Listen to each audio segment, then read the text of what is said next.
Hello everyone. आज हम class 9 का चैप्टर नंबर 2 मैथ्स में कर रहे हैं जिसका नाम है इंट्रोडक्शन टू लीनियर पॉलिनोमियल। इसको हम बहुत इजी वे में बहुत फास्ट स्पीड में करेंगे। Algebraic expression first of all लिखा हुआ है 4x प्लस 5y प्लस 3। ठीक है।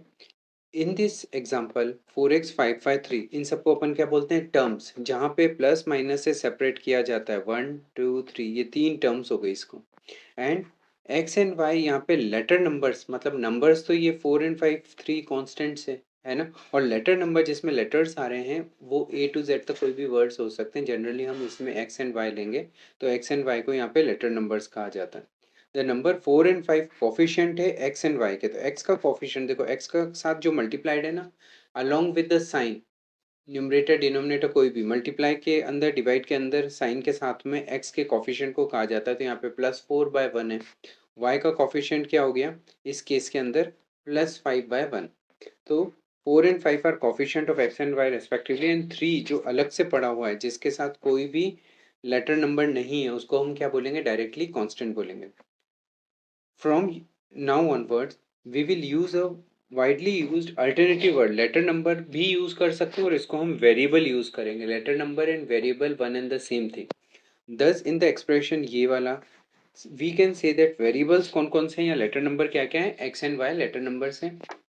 Algebraic expression involves one variable and its power are called one variable polynomial, जिसके अंदर सिर्फ और सिर्फ एक वेरिएबल हो और उसकी पावर कुछ भी हो सकती है, वो वन वेरिएबल पॉलिनोमियल कहलाता है, जिसको हम यूनिवेलेंट पॉलिनोमियल कहते हैं।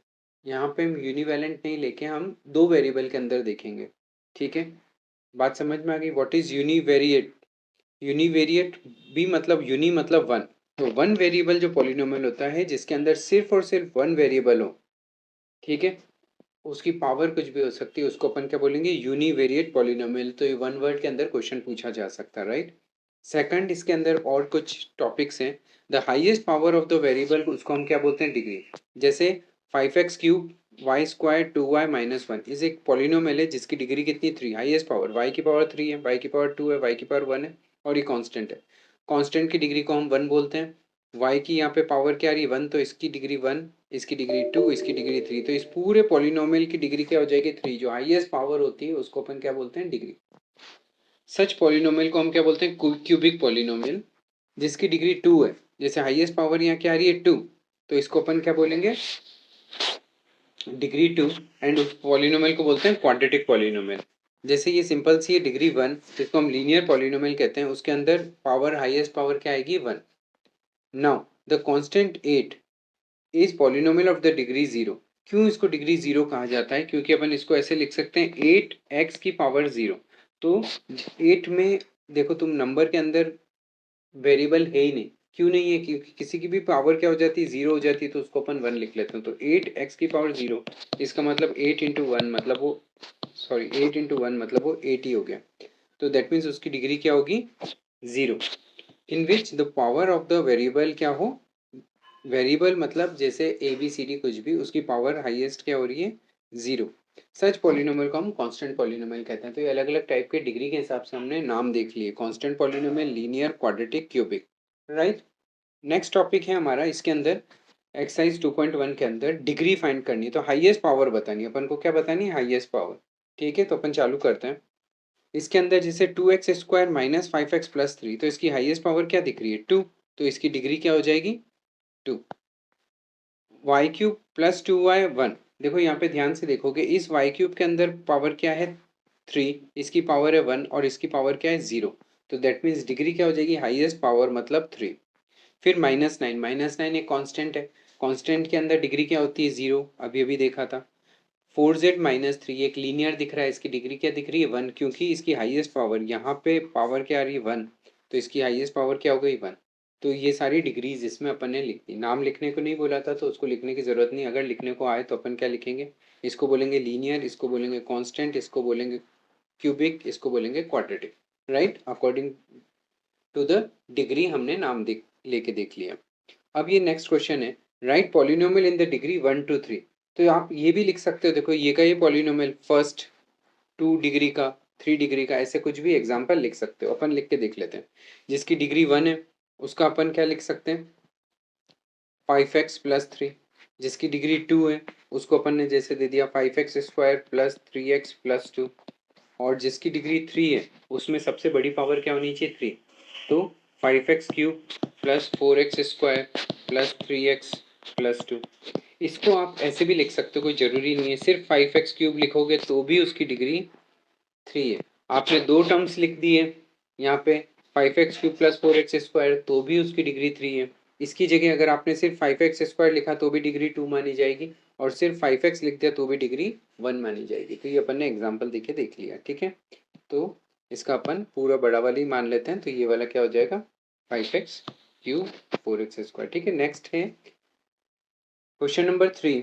इसके अंदर क्वेश्चन में पूछ रहा है ये what are the coefficient of x square and x cube in this. देखो एक्स स्क्वायर के साथ क्या चीज मल्टीप्लाई +6, तो उसका कोफिशिएंट क्या हो जाएगा +6। उसी टाइप से अपन देखते हैं एक्स क्यूब के साथ क्या मल्टीप्लाई -3/1, तो उसका कोफिशिएंट क्या हो जाएगा -3। तो हम करके देख लेते हैं। कोफिशिएंट ऑफ एक्स स्क्वायर लिख देंगे हम, कोफिशिएंट ऑफ एक्स स्क्वायर क्या चीज आ रही है +6, और कोफिशिएंट ऑफ एक्स क्यूब क्या आ रहा है, क्या चीज मल्टीप्लाई एक्स क्यूब से, तो -3 मल्टीप्लाई है। इस टाइप से अपन सिंपल सी फॉर्म में लिख सकते हैं, राइट। क्वेश्चन नंबर 4 क्या बोलता है what is the coefficient of z in this. अब z को देखें, मतलब z क्यूब या z स्क्वायर नहीं पूछा है, z क्यूब का कोफिशिएंट होता +4, z स्क्वायर का +5, यहाँ पे z है ही नहीं है, इसको अपन रीराइट लिख सकते हैं 4x cube plus 5z square, और जो टर्म है ही नहीं वो क्यों नहीं है, क्योंकि वो 0 से मल्टीप्लाई हो गया होगा -11।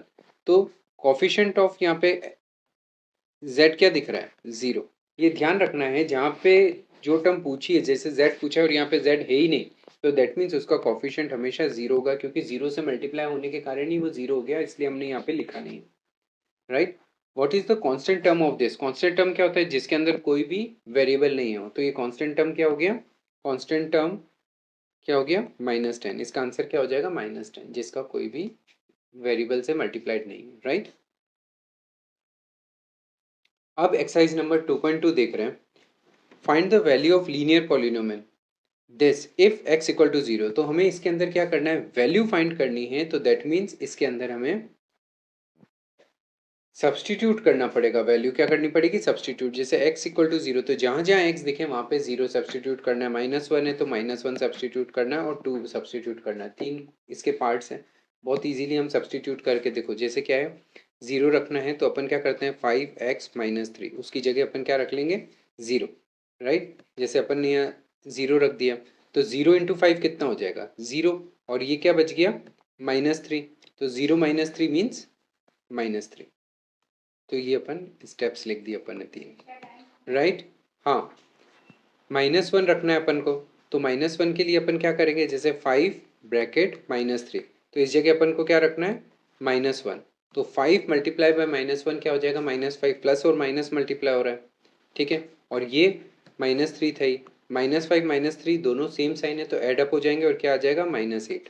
तो इसका ये आंसर्स हो गए, ठीक है। ये सिंपल सी बात समझ में आ रही है। नाउ x की जगह अपन को क्या रखना है 2, तो 5 x की जगह रखना है -3, तो x की जगह अपन ने जैसे रख दिया 2, तो प्लस और प्लस ही मल्टीप्लाई हो रहा है, तो प्लस है 5 2 10, और -3 का -3 रहेगा, तो ये 10 प्लस का एक माइनस का है, तो सब्ट्रैक्ट होगा, साइन बड़े वाले का आएगा, तो सब्ट्रैक्ट होके 7 आ गया, साइन बड़े वाला मतलब 10 का, तो +7 आंसर हो गया। तो अपन ये इक्वल टू लगा के फॉर्मेट में प्रॉपर आंसर लिख देते हैं, राइट। इसका सेकंड क्वेश्चन ये बोलता है find the value of this. अब इसके अंदर भी S0 S-3 और S4 रखना है, ठीक है। कैसे करेंगे अपन इसको, S की जगह वैल्यू सब जगह छोड़ देते हैं, ये छोड़ी, स्क्वायर है ये -4 जगह छोड़ी +6, ठीक है। तो यहाँ पे क्या चीज़ रखनी है अपन को, यहाँ पे रखना है 0, तो ये 0 हो गया, ये 0 हो गया। 0 का स्क्वायर भी 0 होता है, 0 से कुछ भी चीज़ मल्टीप्लाई होगी तो 0, ये 0 हो गया, माइनस ये 0 ही है, और ये लास्ट में क्या बचा +6, ठीक है। तो ये आंसर क्या आ जाएगा +6 बस। ये 1 2 3 स्टेप्स में अपन ने सिंपल सी बात समझा दी। नेक्स्ट है -3 रखो। देखो इसको ध्यान से देखोगे, क्योंकि साइंस बहुत बच्चे गलती करते हैं। यहाँ पे अपन ने एक फॉर्मेट बनाया है जिसके अंदर जहाँ s जिस वेरिएबल के अंदर हमें जगह रख वैल्यू रखनी थी उस जगह अपन ने खाली जगह छोड़ दी, इस जगह हमें रखना है -3, ठीक है। अब -3 का स्क्वायर, अभी मैं ब्रैकेट नहीं खोल रहा हूँ, -3 का स्क्वायर हो जाएगा +9। यहाँ पे ज़्यादातर बच्चे गलती करते हैं, किसी भी नेगेटिव का स्क्वायर हमेशा पॉजिटिव नंबर होता है, ठीक है, यहाँ पे -3 का -3 रहने देते हैं। अब वापस एक बार एक इक्वेशन लिख देते हैं, 7 multiply by this -4 multiply by -3 plus 6। तो प्लस और प्लस मल्टीप्लाई होगा तो प्लस 9 7 जा 63, ये हो गया 63। माइनस माइनस मल्टीप्लाई होता है प्लस होता है तो प्लस 12 एंड प्लस 6। इसको प्लस करने के बाद अपने पास आंसर आ जाएगा 63, 12 एंड 6।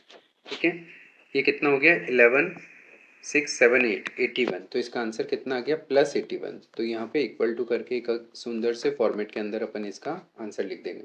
इसका लास्ट पार्ट है, इसमें 4 रखना है। ठीक है, 7 square plus 4 minus minus 4 bracket plus 6 है ना। अब इसके अंदर अपन को क्या रखना है +4।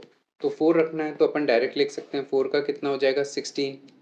यहाँ कितना रहेगा 4 का 4 ही रहेगा। अभी मैंने ब्रैकेट नहीं खोला है, सिर्फ पावर सॉल्व की है, राइट। अब अपन ब्रैकेट खोल रहे हैं, 16 7 जा 16 को 7 से मल्टीप्लाई करना है, 42 7 1 जा 7 और 4 11 112 यहाँ आ गया। -4 16 प्लस 4 प्लस 6, तो -16 प्लस 6 कितना हो जाएगा -10 और -10 112 कितना हो जाएगा +102। ये आंसर हो गया, right. Yes, now the question number 3. The present age of Salil's mother is 3 times Salil's present age. After 5 years, their age will be adds up to this. Find their present age. तो दोनों की present age चाहिए। तो इसको करने के लिए अपन को दो चीज़ लेनी है, एक तो सलील्स की मदर, सलील itself, है ना। तो दोनों की अपन present age ले लेते हैं। Let present age of सलील, सलील की अपन मान लेते हैं x, ठीक है, and present age of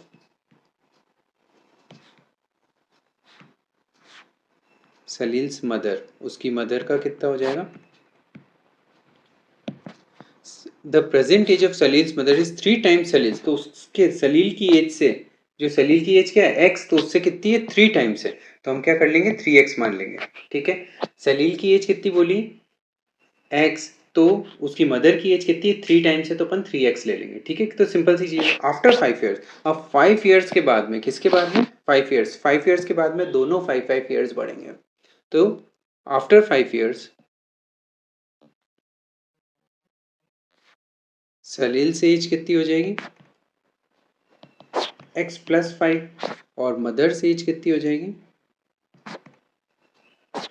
3x + 5। दोनों 5 ईयर्स बढ़ेंगे, ध्यान रखना है ना। अब क्वेश्चन आगे क्या कह रहा है, their ages will add up to, तो उन दोनों का एडिशन मतलब सम, तो हमें प्लस करना है, तो दोनों के बीच में अपन के क्या लगाना है प्लस। ठीक है, और वो ये क्या चीज लिखी हुई है, after their ages will add up to मतलब इक्वल टू, है ना, कुछ टर्म्स पे ध्यान रखना है। ठीक है, तो यहाँ पे क्या बोलना है x + 5 सलील्स की एज और उसकी मदर की एज, दोनों का सम कितना हो रहा है। सिंपल सी बात, क्या बोल रहा है ये 70 ईयर्स हो रहा है। तो ब्रैकेट जब खोलेंगे तो कोई साइन चेंज नहीं हो रहे, तो अपन डायरेक्ट कर सकते हैं 3x। देखो ध्यान से, 3x और x क्या है लाइक टर्म्स है, और 5 एंड 5 लाइक टर्म है, तो इनको अपन ऐड सब्ट्रैक्ट कर सकते हैं। तो x + 3x कितना हो जाएगा 4x, दोनों प्लस में थे, और 5 + 5 कितना हो गया 10 इक्वल टू कितना हो गया 70। That means 4x equal to 10 उधर जाएगा, देखो ध्यान से 10 जब उधर जाएगा तो उसका साइन चेंज हो जाएगा, तो ये कितना हो जाएगा -10। 70 - 10 कितना हो जाएगा 60। तो इसकी जगह अपन डायरेक्टली क्या लिख सकते हैं 60। ठीक है, x इक्वल टू, अब देखो ये मल्टीप्लाई वाला 4 कहाँ जाएगा डिवाइड में, मतलब डिवाइड बाय 4, 60/4 कितना हो जाता है 15, तो इसका आंसर कितना हो जाएगा 15। तो x की वैल्यू अपन कितना रख लेते हैं 15। तो दैट मीन्स अपन अब फाइनल आंसर लिख देते हैं कंक्लूजन स्टेटमेंट कि सलील एज कितनी हो जाएगी, लास्ट में क्लोजिंग स्टेटमेंट में उसकी एज कितनी हो जाएगी 15 ईयर्स, और उसकी मदर्स की कितनी होगी 3 टाइम्स, तो 3 × 15 कितना हो जाएगा 45 ईयर्स। ये दोनों क्या हो जाएंगे अपने आंसर्स हो जाएंगे। क्लियर है ये वाली बात। Next question number 4, the difference between the two positive, देखो क्या बोल रहा है, the difference between the two positive integers is 63 and the ratio of the integers is 2:5। तो रेशियो जब दे रखा है तो अपन रेशियो से चालू करेंगे तो ज़्यादा अच्छा है। तो चालू करते हैं, पॉजिटिव इंटीजर है तो नंबर 1 2x, तो नंबर 2 कितना हो गया 5x। जब भी रेशियो दे रखा होता है तो अपन क्या करते हैं एक्चुअल नंबर लेने के लिए उसको x से मल्टीप्लाई, क्योंकि रेशियो में x से x कट जाएगा। देखो जैसे 2x/5x किया रेशियो है तो 2:5 ही हुआ ना, और 2/5 को अपन 2:5 लिख सकते हैं, तो actual number upon 2x and 5x and the difference हमेशा अपन बड़े में से छोटे को माइनस करते हैं, तो that means 5x minus 2x, दोनों का डिफरेंस कितना दे रखा है, equal to 63। Is 63 means equal to 63, right. तो ये दोनों का लाइक टर्म साइन बड़े वाले का 5x का मतलब प्लस, इक्वल टू कितना है 63, फिर x इक्वल टू कितना हो जाएगा, देखो 63, ये 3 मल्टीप्लाई वाली चीज डिवाइड में जाएगी तो अपॉन 3, 3 1 जा 3 2 जा 6, और ये कितना हो जाएगा 1, तो कितना हो जाएगा 21, तो अपन डायरेक्ट आंसर लिख सकते हैं यहाँ पे 21। What does it mean, x 21 हो गया, तो इसमें क्लोजिंग स्टेटमेंट अपन क्या लिख सकते हैं, द इंटीजर, तो फर्स्ट इंटीजर क्या हो जाएगा, फर्स्ट इंटीजर और इसके बाद सेकंड इंटीजर, दोनों इंटीजर चाहिए, तो सेकंड इंटीजर, तो फर्स्ट इंटीजर के लिए अपन क्या लिखेंगे, देखो 2x, तो 2 इंटू 21, और ये कितना हो जाएगा 5 इंटू 21, तो इसके अंदर क्या आंसर हो जाएगा, 2 इंटू 21 मीन्स 42, और ये कितना हो जाएगा 105, तो ये आंसर हो गया। इसको क्रॉस चेक करना है तो अपन ऐसे कर सकते हैं, देखो इन दोनों को जब अपन डिवाइड करेंगे ना 105 और इसको 105 अपॉन 42, तो ये 21 से कट रहे हैं, 21 2 जा 21 5 से, क्योंकि ये देखो 21 तो रेशियो कितना हो गया 5:, अपन ने 2:1 लिया, बाकी कितना हो रहा है 2:5 है ना, और उसका डिफरेंस देखो, इन दोनों का डिफरेंस करेंगे 105 माइनस 42, तो आंसर 63 आएगा, तो ये वेरीफाइड हो गया कि दोनों का डिफरेंस ही है, तो ये आंसर बिल्कुल सही है। Question number 5. Ruby has 3 times as many 2 rupees coin as 5 rupees coin.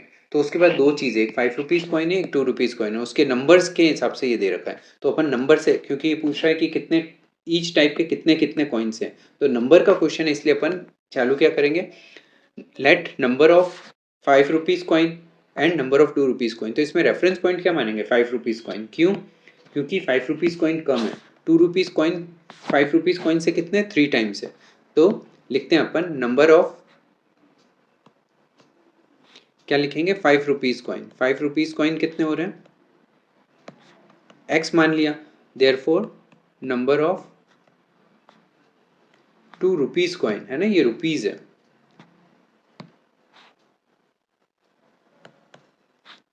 और यहाँ हो जाएगा ये कॉइन कितने हो गए 3 टाइम्स, तो 3x, ठीक है, यहाँ तक ठीक है। अब ये क्वेश्चन क्या कह रहा है, ये बोल रहा है total sum if she has 88, एक बात समझना 5 रुपीज़ के उसका एक कॉइन है तो 5 रुपीज़ ही हो गया, 2 कॉइन है तो 5 2 जा 10 रुपीज़ हो गया, 3 कॉइन से तो 5 3 जा 15 रुपीज़ हो गया, 5 4 जा 20, तो मतलब अपन नंबर जितने नंबर है 5 रुपीज़ के, तो नंबर कितने अपने पास x है, तो 5x उसके पास टोटल अमाउंट हो जाएगा, ठीक है, इस टाइप से ये 5x यहाँ पे हो गया, और यहाँ पे 2 इंटू 3x 2 रुपीज़ का अमाउंट हो गया, तो टोटल अमाउंट कितना होगा दोनों का सम, तो अपन क्या लिखेंगे 5 ये रुपीज़ का नोटेशन, और ये नंबर x क्या है नंबर, और ये 2 रुपीज़ हो गया, और नंबर कितने उसके 3x, इन दोनों का सम मिलके कितना हो रहा है 88 रुपीज़, ये ऐसा लिखा हुआ है, दोनों का सम मिलके कितना कह रहा है टोटल 88, ठीक है, तो टोटल 88 एक स्टेटमेंट बन गया अपना। अब 5 इंटू एक्स 5x ही होता है, 3 2 जा 6, ये 6x हो गया, और दोनों लाइक टर्म है तो कितना हो जाएगा 11x, और ये कितना है 88, राइट।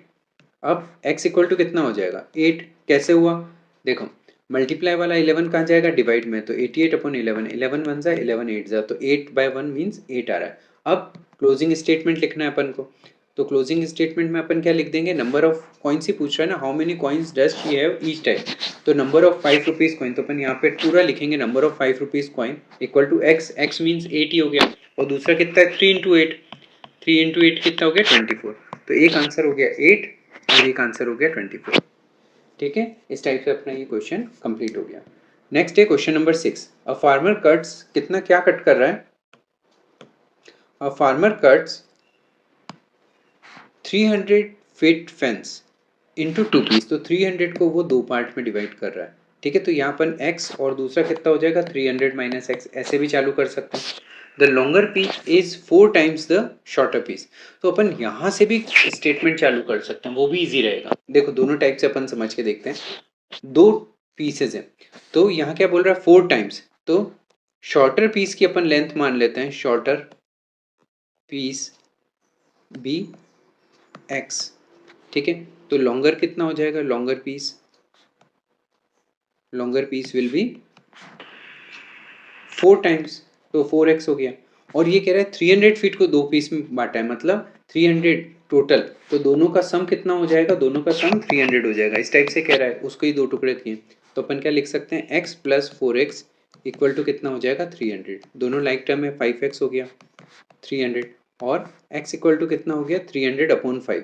ठीक है, देखो ये मल्टीप्लाई वाली चीज़ डिवाइड में जाएगी तो अपॉन 5, 5 1 5 6 30, और दिस तो 60 हो गया, तो इसमें अपन क्या लिख देंगे 60। x 60 है, तो अपना स्टेटमेंट क्या हो गया, शॉर्टर पीस कितना हो गया 60, और 60 इंटू 4 कितना हो गया 240। तो ये दोनों, और ये फिट है, तो आंसर क्या हो जाएगा, फिट के अंदर आंसर। ठीक है, एक तो ये मेथड है और ये ज़्यादा इजी है। अपन इसको दूसरी टाइप से कर सकते हैं, वो मैं तुम्हें बता देता हूँ। अगर अपन दूसरी टाइप से करते हैं, देखो इसको रब कर रहे हैं, इसको नोट कर लेना, x 4x की जगह अपन कुछ और चीज़ मानेंगे। ठीक है, अब अपन कैसे कर सकते हैं वो चीज़ समझना। दूसरा है शॉर्टर पीस और लॉन्गर पीस, है ना। शॉर्टर पीस देखो 300 के 2 टुकड़े, एक को x, तो दूसरे को कितना मानेंगे 300 माइनस एक्स। और ये क्या कह रहा है, एक 4 टाइम्स है, दूसरा स्टेटमेंट में 4 टाइम्स कह रहे हैं, पहले अपन ने 4 टाइम्स को अपन ने फर्स्ट स्टेटमेंट में लिया था, तो दैट मीन्स एक अगर x है तो दूसरा कितना है 300 माइनस एक्स, तो किसी को भी 4 टाइम्स कर लेते हैं।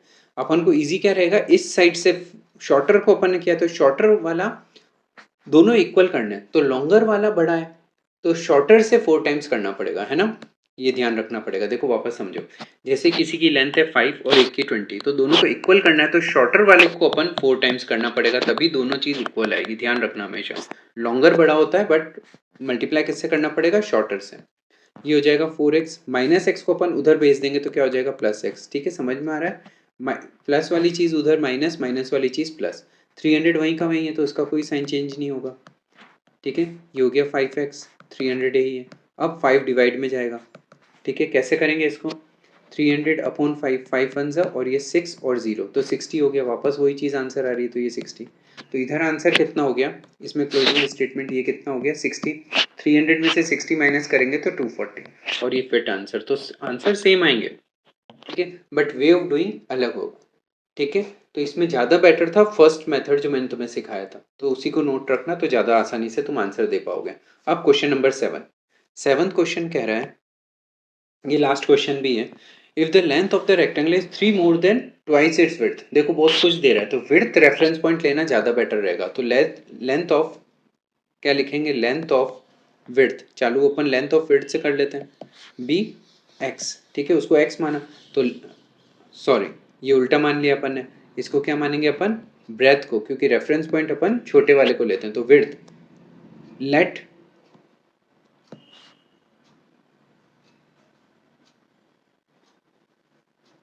ठीक है, हाँ सही था, let width be x, and length, जो लेंथ है वो कितनी होगी, देखो इसमें स्टेटमेंट से समझते हैं अपन कितनी होगी, इस 3 मोर का मतलब क्या हो गया 3 प्लस। ठीक है, उसके आगे अपन क्या समझते हैं, ट्वाइस इट्स विड्थ का ट्वाइस। ठीक है, तो विड्थ को अपन को किससे मल्टीप्लाई करना है, ट्वाइस। तो देखो ये स्टेटमेंट समझ में आ रहा है, लेंथ ऑफ दिस 3 मोर मतलब 3 प्लस ट्वाइस इट्स विड्थ जो है उसके ट्वाइस से भी 3 ज़्यादा। ठीक है, इस टाइप से अपन को समझना पड़ेगा। फिर आगे क्या बोल रहा है ये, what is the perimeter, perimeter क्या होता है 2l प्लस बी, तो पेरीमीटर के लिए क्या हो जाएगा 2l प्लस बी। ठीक है, दोनों का सम इक्वल टू कितना दे रखा है 24, तो लेंथ और ब्रेथ की वैल्यू अपन लिख देते हैं। लेंथ कितना लिया था 3 प्लस 2x, और ब्रेथ कितनी थी x, ब्रेथ और विड्थ एक ही चीज़ है। देखो अंदर की साइड लाइक टर्म्स है, 3 तो अकेला है, 2x और x लाइक टर्म है, तो ये कितना हो जाएगा 3x इक्वल टू 24 है ये। 2 अपन मल्टीप्लाई भी कर सकते हैं और उधर भी भेज सकते हैं डायरेक्टली, तो मल्टीप्लाई कर लेते हैं यहाँ पे, 6 प्लस 6x इक्वल टू कितना हो गया 24। अब देखना ये 6 अगर उधर जाएगा प्लस वाली चीज़ तो माइनस हो जाएगी, तो 24 माइनस 6 कितना हो जाएगा 18। तो नेक्स्ट स्टेटमेंट में अपन क्या लिख देंगे 6x इक्वल टू कितना हो गया 18। अब ये जो मल्टीप्लाई वाली चीज़ है 6 वो कहाँ जाएगी डिवाइड में, तो अपॉन 6, 6 1 सा 6 3 सा, तो आंसर कितना आ जाएगा 3। तो x की वैल्यू कितनी हो गई 3।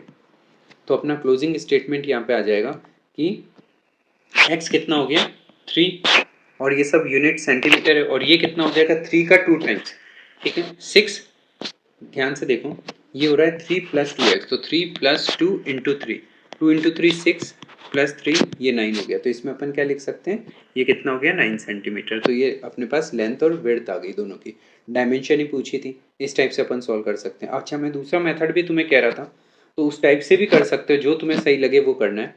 ठीक है, देखो कैसे करेंगे। यहाँ स्टेटमेंट के बाद मैं तुम्हें कह रहा था, जैसे x प्लस 3x को यहीं रहने देते हैं, बाहर का जो 2 है मल्टीप्लाई वाला, ठीक है, वो कहाँ जाएगा डिवाइड में, तो बाय 2। तो ये 2 इससे कटेगा तो कितना हो जाएगा 12। तो अपन यहाँ पे लिख सकते हैं इक्वल टू 12। ये दोनों का सम 4x इक्वल टू 12। अब 4 मल्टीप्लाई वाला है, वो डिवाइड में जाएगा तो अपॉन 4, ये कटेगा तो 3। तो x की वैल्यू वापस वही चीज़ आ रही है 3। भले इस टाइप से करो या इस टाइप से करो, दोनों से आंसर सेम आता है। ठीक है, पर गलती नहीं होनी चाहिए, प्लस माइनस मल्टीप्लाई डिवाइड किस टाइप से किधर जाएगा वो ध्यान रखना है। ठीक है, ये अपनी एक्सरसाइज पूरी हो गई। नेक्स्ट एक्सरसाइज में जल्दी लेके आ रहा हूँ। Okay, bye.